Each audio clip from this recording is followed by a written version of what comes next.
All right, let's go to a victory. We love a victory.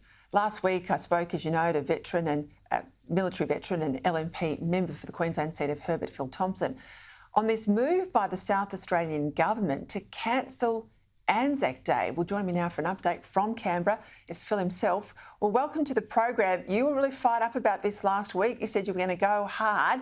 What's the update? I think you've had a win, haven't you, Phil? We have had a win, and thank you for having me on your show last week and tonight, because we really put extreme pressure on the South Australian government. They have done a double somersault and corrected the errors of their way. But to be honest, I don't think they did it because they made a mistake or they think they made a mistake.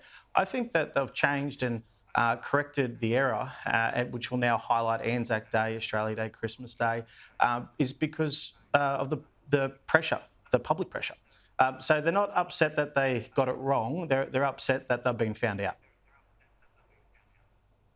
Chance your arm here for me. We've seen this push maybe for about 10 years plus against Australia Day being on January 26. We had that absolutely comprehensive vote on the voice, 60-40, lay down misère, you can't misinterpret that.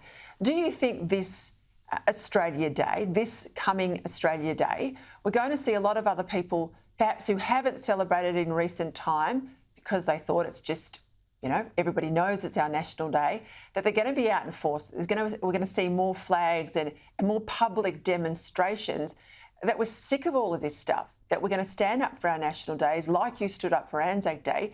Do you think ordinary people are going to get out there in force on Australia Day? Well, I hope so. I really do. I want to see people celebrate Australia Day. I want to see this nation standing side by side with everyone, regardless of where you've come from or if you've lived here your whole life. To stand side by side, if you're having a snack, grabbing a beer, talking about all the good stuff that is our nation, and celebrate, because we are a very lucky country. And we have extremely good values, and we shouldn't be shying away from our National Day. And I hope that the streets are filled with people celebrating, having a good time, and catching up with their mates. Look, I agree with you. I've got to ask you, you're a Queenslander, before you go, Premier Palaszczuk saying, you know, she's not returning, she's not going anywhere. You've got the unions, though, saying it's time for her to go. There's destabilisation internally. People are speaking off the record, saying she's you know, we need a new face to go to the campaign, her time's up. Someone the other day inside the right faction was actually in the media saying that she's got to dump her vanity project, that's the Olympic Games, put the money, they say, into cost of living. Give us a sense, she's on her way out, isn't she? I think she'll way out. She wants to be the longest serving Labor Premier. The arrogance just oozes off Premier Palaszczuk. She'll want to wait this out, even if the Sharks are circling. And I doubt she'd be sensing that there's any big issue. She's been in this place before, but you know, I can't see her wanting to go anywhere.